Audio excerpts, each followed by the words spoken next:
Bugün analar bayrami deyishibdi. Xiyol surishmi xush yoqmaydigan darajada charchab ketgan bo'lsam-mu, ammo yanada ana so'zga bog'langan xayollar uyqularimni qochirib qo'ydi. Muborak bo'lsin degandek gaplar bilan hashamat qilg'im kelmadi.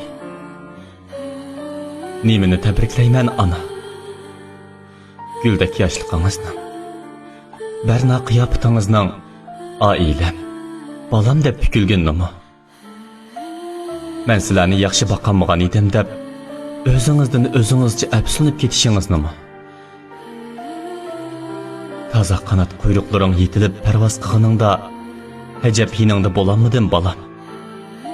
Endi bir ko'klarga o'rlasang, yo'ling to'silib qolarmi deb afsuslanganingizcha yuzlarimni silashlaringizning eng oxirgi uchrashishimiz bo'lib qoldiganligini?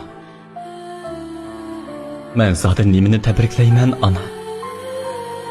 Pul tepib, yuz tepib oldingizga kelganimda sizni topolmaganligimni?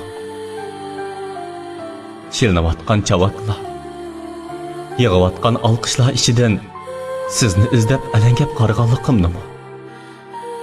Anam deb yig'laganlarimda İsa deb ustimga bir tinib yetemay bukilib qoldiganligimni?